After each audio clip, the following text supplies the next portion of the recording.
আমি যেটুক পড়েছি সেটুক বলি, না পড়িয়া না দেখা আন্দাজে গপ্প করি না। তো আমি হাদিসে পড়েছি, সাহাবায়ে কেরাম প্রশ্ন করেছেন রসুলের কাছে, আমরা উজু করতে গেলে রসুল বলেছেন পানি অপচয় করবা না। সাহাবী একজন প্রশ্ন করলেন যে উজু করতে গিয়ে একটু বেশি পানি খরচ হলে তাতে কোনো অসুবিধা আছে? রসুল জবাব দিলেন, তুমি যদি প্রবাহিত নদীর কিনারে দাঁড়াইয়া উজু করো, পানির অপচয় করতে পারবা না। সুবহানাল্লাহ বলবেন না? এখন আপনি কত পানি খরচ করেন দেখেন তো।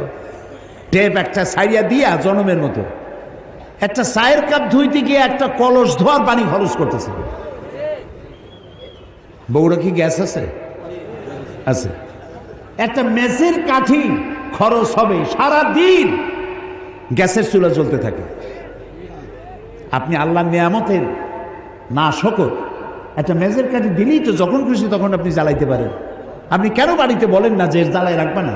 অধিকাংশ বাড়িতে এইভাবে এই গ্যাসের চুলা জ্বলে থাকে বলে আমরা খবর পেয়েছি। অন্যায়।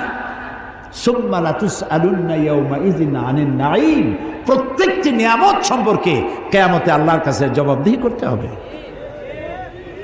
কাজে এগুলি নিয়ামত। এখন এই পানি আল্লাহ তাআলা বলছেন, দেখো সৃষ্টি জগতের জন্য পানি প্রয়োজন, সেই পানিটা আমি জলাধার করেছি। এই নদীগুলো কে কাটছে? আছে না বগুড়া নদী আছে না, নাম কি? করতোয়া নদী। আর নেই করতোয়া, এখন তো দৈনিক পত্রিকা, নদী গেছে পত্রিকা হয়ে। বাঙালি যমুনা, ও যমুনা আছে। আচ্ছা, এই নদীগুলো কে বানাইছে? কোন সরকার?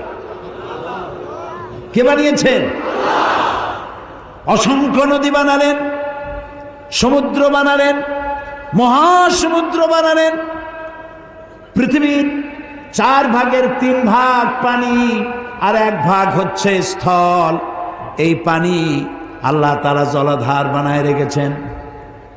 নদী কি সোজা না আঁকাবাঁকা? খালগুলো সোজা না আঁকাবাঁকা? কেন চিন্তা করেছেন কখনো? করেননি। আঁকাবাঁকা করার সোজা যদি হয় তাহলে শুধু 2 পারের মাটি উপকৃত হবে, আর যদি আঁকাবাঁকা হয়ে যায় তাহলে বেশি পরিমাণ মাটি এই পানির দ্বারা ফায়দা পাবে। এই জন্য আল্লাহ তাআলা আঁকাবাঁকা করে দিয়েছেন। সুবহানাল্লাহ, সুবহানাল্লাহ, সুবহানাল্লাহ।